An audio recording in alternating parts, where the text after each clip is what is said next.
अरे गुरु बिना नैया के ही उबार, गुरु बिना नैया के ही उबार,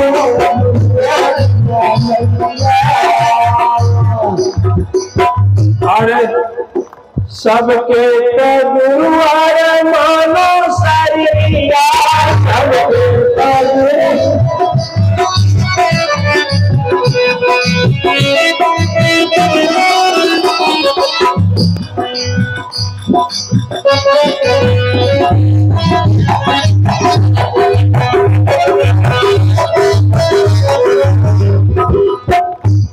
देखिए, एक कहा जाता है, कबीर जी लिखे हैं कि गुरु को मानुष जान के जो करता व्यवहार है, ठीक है, गुरु को मानुष जान के जो करता व्यवहार, वह यति नर अधम है कभी न उतरे। जो सदगुरु को मनुष्य जानेगा तो कैसे पार होगा, ये बताइए। आदमी किसी को पार कर सकता है, ठीक है ना, लेकिन अब भजन बोल रही है, अरे सब करते गुरु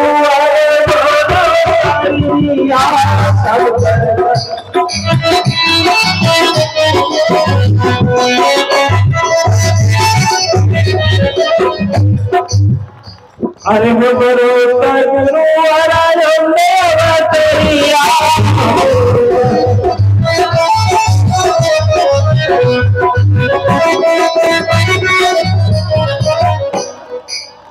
देखिए, गुरु भक्ति ऐसी होती है, कहा जाता है लोहा, देखिए, सोना का ये ना लगे लोहा घून खाए, भला बुरा गुरु भक्त कभी जमपुर बाधल जाए, ठीक है। यदि गुरु भक्ति है,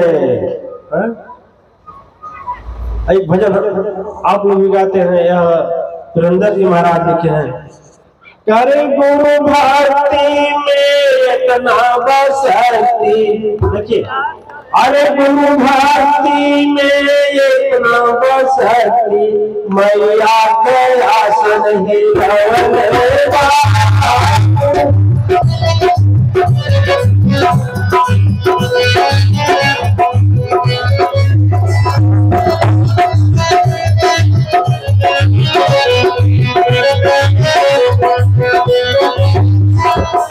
मैया हो भरत भचरन, मैया हो भरत भचरन, सब तरस स्वाम सर्वदा, मैया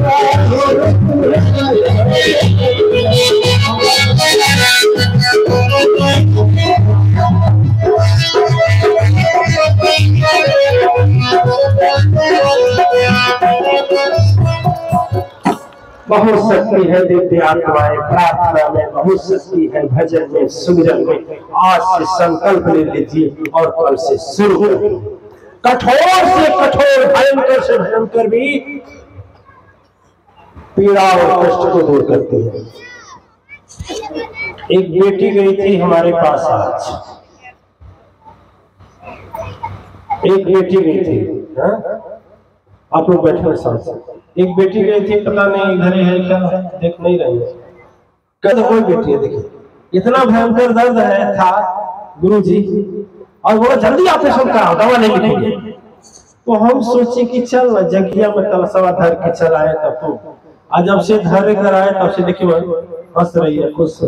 देखिए देखिए, प्रार्थना में इतनी शक्ति है कि अकबर जो बेटा, प्रार्थना में इतनी शक्ति है, इतनी शक्ति है कि उसके आगे संसार के सभी लोग फेल। अभी बताइए, ब्रह्मा फेल हो सकते हैं, देवराज फेल हो सकते हैं, काल काल सब फेल हो सकते हैं, लेकिन गुरु की भक्ति और युक्ति फेल नहीं होती। जब वहां गया, जैसे चरणों में पड़ा गुरु की पकड़ी, भगवान बोले बोल अपराध किया। हाँ भगवान, अपराध किया। क्यों किया? गुरु सिखाए थे ना, गुरु सिखाए थे, क्या बोल रहे थे कहने के लिए? कहा कि जानता ही प्रभाव प्रभो कीन मोहि अपराध। आपका प्रभाव जानने के लिए तो भगवान बोले जान लिया। कहा प्रभु अब जानना क्या है, कोई बचावनहार, यही तो है प्रभाव। तो कहा तुम लौट कर क्यों आया? कहा प्रभु मैं सुना हूं कि सन्मुख हो ही जीवन नहीं, जन्म कोई अघना शयन वही।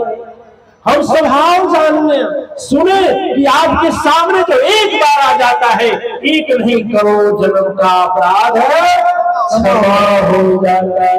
यही कारण निवारण जान ही तो ही स्वभाव आया प्रभु ते ही चरण। बोले कि बस जयंत बोले कि बोला बस इसीलिए आया हूं प्रभु कि आप बड़े कृपालु हैं, दयालु हैं, जिसकी बाण में इतनी शक्ति है कि स्वयं शंभु जैसा त्रिकालदर्शी जो देव नहीं महादेव है उनका त्रिशूल नहीं काट पाया। वह और क्या ब्रह्मास्त्र नहीं, हमारे पिता का वज्र भी व्यर्थ हो गया। धन्य है प्रभाव तो मैं जान लिया। मैं इसे भी जाना कि जो इतना बड़ा शक्ति और सामर्थ्य प्रभावशाली है तो महान भी होंगे ना, इसीलिए प्रभु वापस आ गया। तो बोले कि माम बाण बिरथा नहीं जावे। भगवान बोले देख रे मेरा बाण तो कभी बिरथा नहीं जाता। बाण में चढ़ गया तो उसको कहीं न कहीं छोड़ना है।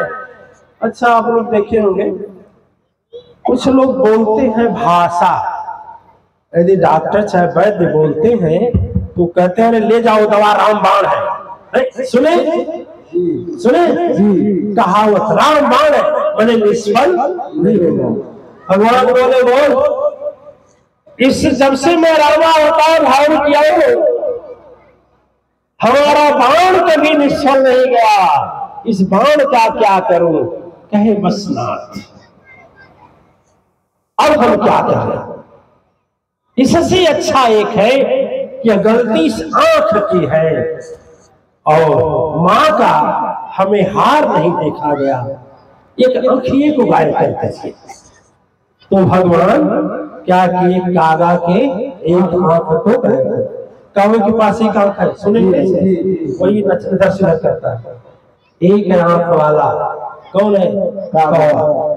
कौवा कागा एक आंख ले ले और फिर इसको अमृत कर दिया, अमर बर्दाश्त दे दिया। मेरे कहने का मतलब यह है क्या सदगुरु पर चर्चा इतना ही बहुत है कि संसार में जिस समय सारी शक्तियां व्यर्थ हो जाती हैं कोई साथ नहीं देता बचाने वाला, उस समय सदगुरु की वाणी क्या हो जाती है?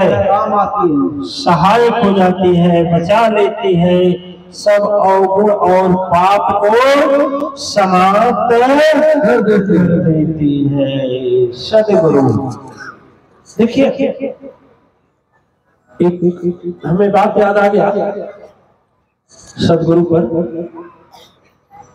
द्वापर युग की बात थी, कौरव और पांडव में युद्ध हुआ। कौरव के सारे भाई मार दिए गए और कौन मारा? एक भगवान ने मारे। कौन मारा? भीम अकेले 100 को मारे। ठीक है, तो उनका बाप था 100 का, उसका नाम था धृतराष्ट्र, अंधरा। हम इसलिए कहते हैं कि वो अंदर से भी, बाहर से तो अंधा था ही, अंदर से अंधा था। तो एक बार की बात थी, व्यास जी आए। जब व्यास जी आए तो व्यास जी ने कहा भविष्यवाणी की कि देखो धृतराष्ट्र सुनो ध्यान से मेरी वाणी, मेरा वचन वृथा ना जाएगा। भूलें कि अपमान पांडव कभी नहीं, इसका अंजाम तेरे सर पर आएगा। व्यास जी बोले बता, दुर्योधन जिस कुचक्र में पांडवों को जलाने का प्रयास किया है और सबसे बड़ा विध्वंस कारण चीरहरण, द्रौपदी चीरहरण है, यह पांडव भूलेंगे नहीं। अब से तू अपने बच्चे को संभाल। धृतराष्ट्र बोला क्या करे, मेरी बात नहीं मानता। तो बोले कि बात नहीं मानता तो जानते हो, बात नहीं मानता है तो जानते हो परिणाम क्या होगा। बोले प्रभु बताए क्या करे। कहे तुम ही बताओ कि यदि कोई प्रजा करती तो क्या करता। बोले तो जेल में डाल देते। कर यही काम कर, उसको राजद्रोह में जेल में डाल, कारागार में डाल। अल्लाह बोला बेटा है ना। व्यास जी कहते हैं कि पुत्रेष्टि कर्म सदा सुनो, पुत्रेष्टि कर्म सदा सुनो, तिल तिल सदा जलाती है। व्यास भविष्यवाणी किए देखो, यदि पुत्र के मोह में अपराधी पुत्र का साथ दे रहे हो, अपराधी पुत्र का साथ दे रहे हो, तो जो भी अपराधी का साथ देता है, अन्याय करने वाले का साथ देता है, बेईमानी करने वाला का साथ देता है, पापी का साथ देता है, उसका अपराध उसको तिल तिल उसको जलाता है, धीरे धीरे जलाता है। ऐसा जलाता है। सिगरेट पिए हैं, सिगरेट पिए हैं, सिगरेट नहीं पिए, पीते देखे हैं। ऐसे जब लगाता है सिगरेट वाला कस, जो खींचता है तो जानता है कि मैं किसको खींच रहा हूं, सिगरेट को छोटा कर रहा हूं।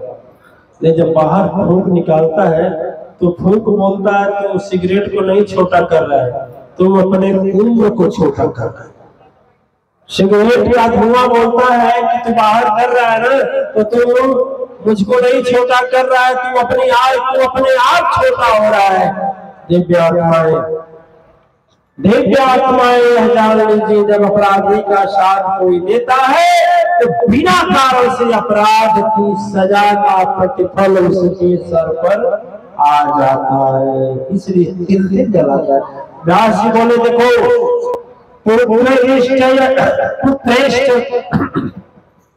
मर्म यदि दूर न किया तो ऐसा तो पछताएगा, तड़प तड़प कर मरेगा, सुन लो सबके ऊपर आंसू गिराएगा। हाहाकार मचे कुरुक्षेत्र में, कोई बचाव वाला ना होगा, लाश तू ऐसी दफनाए कोई जलावन वाला ना होगा। खूनों की आधार बहे अहंकार की नाव में, रे अभिमानी राजन जागो, अभी जग जा, जग जा, अभी समय है। लेकिन कहाँ, उसको तो अपने पिता का, बच्चों का क्या था, पुत्रेष्ठ मोह था, और वही पुत्रेष्ठ मोह अंतिम तक था। जब खबर पाया कि मेरे 100 बच्चे मार दिए गए, धर्मराज सबको तिलांजलि दे चुके, एक दिन की बात थी, नकली रोना शुरू किया। कौन? धृतराष्ट्र। 5 पांडव इकट्ठा हुए, आप रो रहे हैं, आप रो रहे हैं, क्यों रो रहे हैं, क्यों रो रहे हैं? कहे मुझे बहुत माया लगता है भीम का, मेरा प्यारा प्यारा भीम। ठीक है, पांडव पिघल गए कि सही माया लगता होगा, तो क्या करे, बस भीम को गले से लगा दो, बस यही चाहिए। सोचे अभी मिला दे, जो सोचे अभी मिला दे। धर्मराज की बुद्धि काम कर गई, बोले कि जिम मेरे सदगुरु है यदि सुन लो। कहा जाता है कोई काम करना चाहिए तो सदगुरु से राय लेकर करना। क्यों? धर्मराज की बुद्धि काम की कि जब जीवन में सदगुरु हो गए हैं तो उनसे राय ले लिया जाए, हो सके ना हो सके, कहीं इसमें खतरा हो तो इशारा किया। बोले ऐसा है बड़े पिताजी, भीम तो गए हैं बाहर, कल 9 बजे हम लाते। भगवान कृष्ण से पूछा गया, भगवान बोले अरे वो नाटक कर रहा था, झूठे रो रहा था, जो आंसू चल रहा था ना, वो दुर्योधन का बदला लेने के लिए खबरदार भीम को मिलाना ना। कहे तो क्या करें, कहे मिलाने भी दो, लेकिन भीम को नहीं, भीम के जैसे विशाल काय मूर्ति को। और जैसे भीम की विशाल काय मूर्ति बनकर तैयार हुई, धर्मराज चिल्लाए, हाँ भीम आ गए, बड़े पापा, आज की भाषा, बड़े पिताजी आ गए हैं भीम। वहां अंधा खड़ा हुआ, जैसे उन बाहों में सुन लो सारा कर्कश भर डाला, भुजाओं में चट्टानों सा बलवा, गिरवर को अपने अंदर समा डाला। 100 पुत्र की मौत की आंखों में प्रचंड की ज्वाला थी, काल कराल मिलने के खातिर हृदय में एक प्याला थी। बढ़ा जैसे वह आगे जैसे बड़ा हो आगे, धृतराष्ट्र हाथ बढ़ाया है, विशाल काय प्रतिमा भीम को अपने हाथ में जेब दबाया है। चकना चूर की आहट से थरथरा कर धरती लौट गई। भगवान कृष्ण का इशारा से भीम का जान बच गया। तो कहा जाता है, इसीलिए कहा जाता है सदगुरु की कृपा प्राप्त होना, तो सदगुरु हमें बहुत ही बचा सकते हैं, आने वाले अनहोनी से भी बचा सकते हैं। इसीलिए कहा जाता है अरे सोई भागी नहीं भजन